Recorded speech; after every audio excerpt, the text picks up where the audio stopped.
Okay, let's jump into a deep dive today. We're looking at something pretty fundamental, actually, Mhm. about how we, experience the world around us. Right. We're talking about judgment, but maybe not in the way you first think, not just like an opinion. No, it's presented as something much more powerful than that. Exactly. We've been really sinking our teeth into some compelling excerpts or from a piece called How Judgment Shapes Reality, the Lens Through Which We See. Yeah, it's fascinating stuff. And our mission here really is to take the core ideas from this source, kind of distill them down, and try to understand how this internal process, this constant sifting and sorting we do, Hmm. how that actually builds the external reality you perceive. It's a big idea. Yeah. The piece basically says judgment isn't just happening in your So it's reality. creating it. It's the very thing creating it. Wow. Okay, so the central metaphor from this writing, it's really vivid, isn't it? It is. Imagine judgment as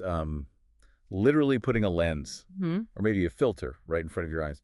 Right. And this isn't just some abstract thought experiment. The source points out we're constantly doing this. All the time. Yeah. Automatically, often, unconsciously Sifting through everything, sorting it. slapping labels on it.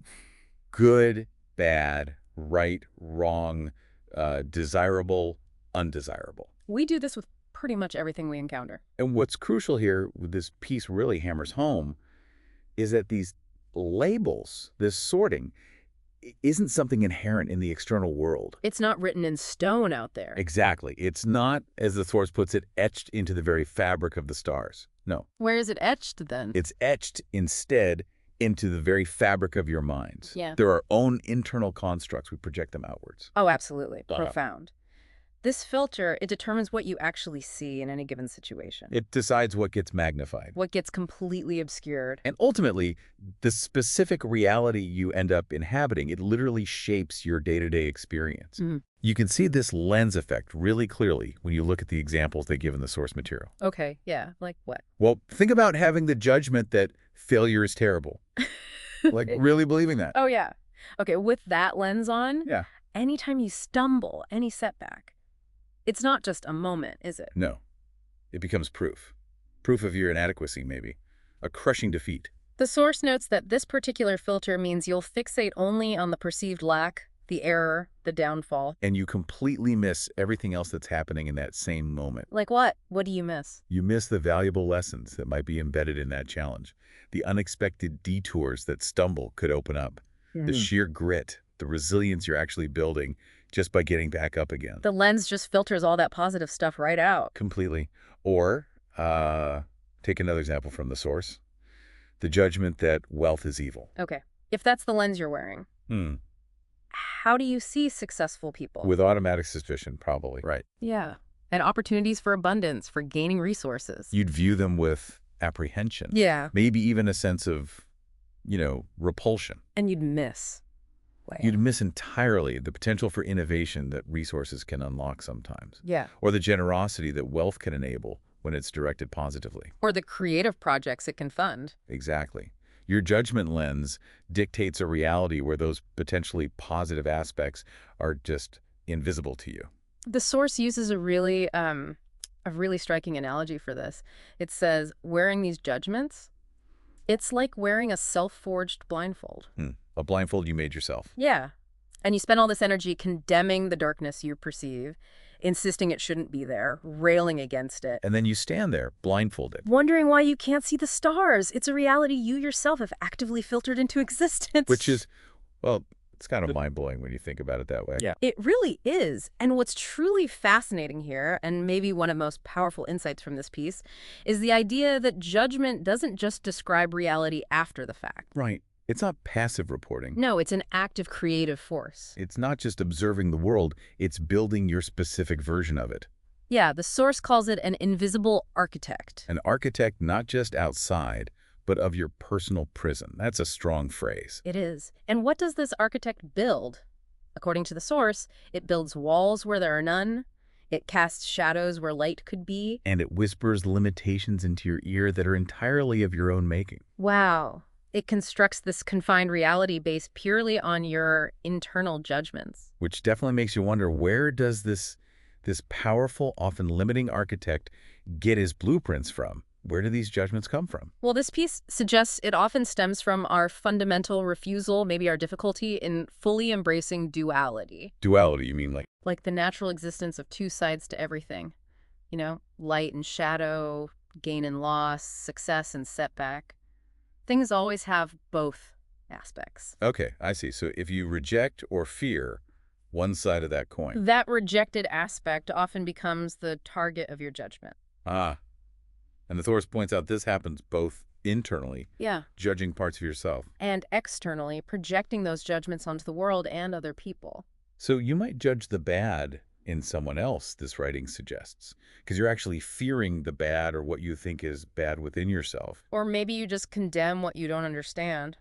Or anything that challenges your carefully constructed comfort zone. It sounds like a defense mechanism, really. That ends up building your walls higher. Yeah. And living behind those walls, constantly sifting and labeling the world, well, it comes at a significant cost, doesn't it? Oh, definitely. The piece doesn't shy away from listing the negative consequences of this perpetual state of judgment. First off, it says it's just exhausting. I can imagine. Mentally, emotionally, physically even, trying to constantly sort everything into these rigid boxes. It creates so much internal conflict, too, battling with yourself and your own perceptions. And it absolutely fuels external strife. Arguments, misunderstandings, division between people. Yeah. And it traps you in this fragmented view of existence. You can't see the whole interconnected picture because you're stuck focusing on your filtered sliver. His source has this incredible line about it preventing you from seeing the inherent perfection and balance in all things. Which sounds almost mystical, but... But it makes sense in this context. It says, in essence, that constantly judging reality is like arguing with the universe. You're insisting things should be different than they actually are. Right. And as the source dryly observes, the universe, my friends, is rarely swayed by human arguments. Oh, sure enough, you expend all that energy, and reality just keeps being what it is. Seen through your specific resistant filter? Okay, so if judgment is this powerful lens creating our reality, how do we get beyond just seeing the world through that one filter? How do we see more clearly? The path forward, as presented here, is actually simple in concept, though it definitely takes practice. What is it? You have to shift your attention. You have to observe the lens itself. Become what did the source call it? A judgment detective? Yeah, something like that. And the goal isn't to beat yourself up for having judgments again. We all do it, but to become truly aware of them. Just notice them. Notice when you put a filter on. Understand what that filter is, maybe where it came from. And the very real impact it's having on your experience right now. And that awareness. That's the absolute first step. It's how you start to polish that lens, maybe expand its aperture, as the source says. And begin to see the full, multifaceted reality that Nothing exists beyond your immediate filter. This piece even offers a practical way to start doing this, an exercise. It calls it the Dragon Trial, unmasking your lenses. Okay, sounds intense. Dragon trial? Yeah. Don't let the dramatic name fool you. It's actually a pretty straightforward practice. How does it work? For a couple of days, just carry a small notebook or use a note app on your phone. Okay. And whenever you notice yourself having a strong emotional reaction to something, could be positive or negative, doesn't matter. You just pause for a moment. Pause. Got it. Then what? Then you walk through a few steps. First, you identify the judgment. What specific label or harsh thought are you applying right then? Like, this is terrible, or Yeah. they are totally wrong, or maybe I am just not good enough. Exactly. Then, step 2, you trace the feeling. What emotion is bubbling up right now tied directly to that judgment? Is it anger, fear, sadness, frustration? Or even intense pleasure, or maybe righteousness. That counts too. Absolutely. Any strong feeling linked to the judgment. Then, step 3, you question the lens. This is key. Okay. You actively ask yourself, if I wasn't wearing this specific judgment filter right now, how else could I see this situation? Looking for alternatives. Yeah.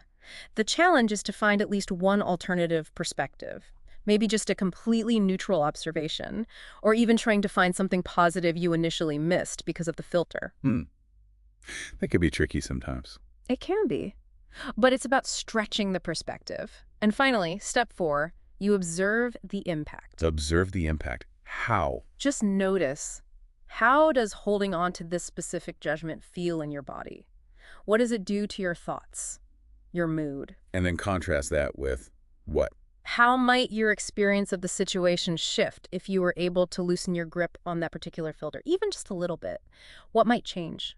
Okay, so it's about noticing the cause and effect within yourself. Precisely. And the source is really clear. This exercise isn't about instantly deleting judgments from your brain. That's not the point. It's purely about becoming conscious. Noticing the filters you're wearing, moment by moment, and recognizing the specific realities they are actively constructing for you right now. Okay, so bringing this back to you listening right now, how could this apply? Yeah, think about your own world. How might understanding this idea that your judgment is literally a lens shaping your reality? How might that change how you approach, say, that challenging project at work? Or how you interact with someone you find difficult? Or even how you relate to those persistent critical thoughts you might have about yourself? This understanding seems like it could offer maybe a profound shortcut How so? to navigating the overwhelm of information and experiences we all face daily, instead of feeling battered by external reality. You start to see that maybe much of your struggle is just the friction caused by the filter you're applying to it.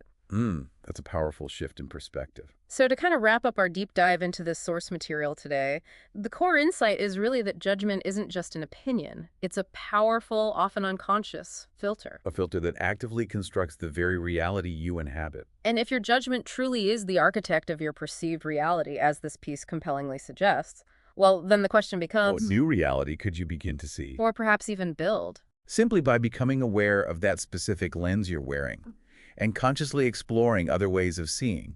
What would it truly mean in your own life to stop, you know, arguing with the universe? It's definitely an idea worth sitting with. Maybe even trying out that little exercise. Absolutely, something to Like- mull over.